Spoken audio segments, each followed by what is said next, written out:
Thanks. Some other headlines now this morning. California continuing on the road to recovery, but is it on the right track to solving the state's energy crunch? Our Kim McNicholas now live at the West Coast Bureau. She's got a guest there. Talk a little bit more about that. Kim? Good morning, Jay. Well, Joseph Fichera, he is the CEO of Sabre Partners. He's also California Governor Gray Davis's former financial advisor in regards to energy issues. Thanks so much for joining us, Joe. Thank you for inviting me. Well, how would you describe the state's current energy situation?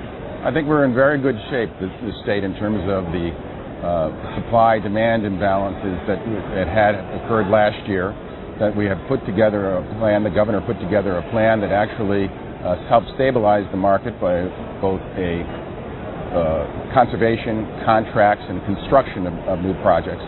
But great risks still remain and need to be managed.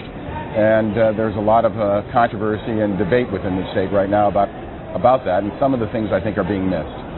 So do you think that the state is actually on the right track, or do you think there are some things that do need to be changed in its approach?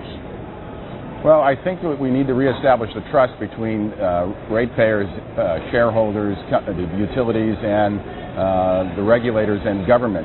We've had a great deal of political dissension and trying to assess blame for the crisis rather than trying to get behind a plan that has been put forth, a comprehensive plan by the governor, actually, that would be able to help solve the problem and manage it for the future.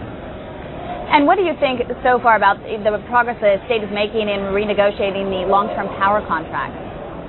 Well, I think those contracts, as you know, they might be above market now, but they could be below market later. We shouldn't be nearsighted about them. There are opportunities to be able to renegotiate contracts, but they are firm contracts, and you have to, in order to get something from a generator who signed a contract with you in good faith, you have to give them something in return. What could be given would be certainty and a once-and-for-all aspect of a settlement of all outstanding issues. I don't know whether that's really on the table because some people tend to want to just constantly second-guess decisions that have been made. And we have to stop that and sort of put a plan in place and follow it and make sure that the construction of the plants that we want, that the governor has agreed to get online. Now, you are also involved in and advising the governor on the utilities reorganization plans. Are you pleased with the results so far? Well, I think the governor wanted to avoid a bankruptcy for both of the utilities. Unfortunately, PG&E jumped the gun in the middle of the negotiations and couldn't deal with the fact of how tough the negotiations were proceeding for them. I understand what they were doing, but they need to come to the table now to still work something out and not still pursuing a plan that basically would get them out of regulation. Edison has continued to work and negotiate. They got a settlement with the PUC, and I think that's healthy. One is out of bankruptcy. The other one needs to be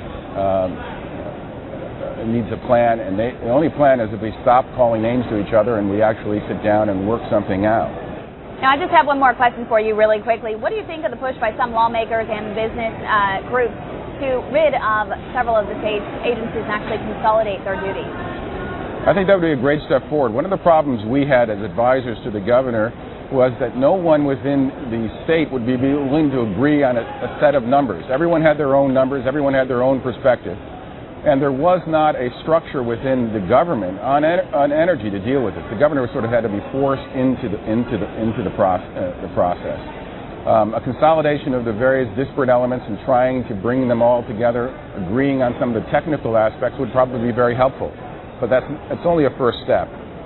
Thank you so much, Joseph Fichera, CEO of Sabre Partners. Jay, back to you. All right, Kim, Joseph, thanks so much for your time, sir.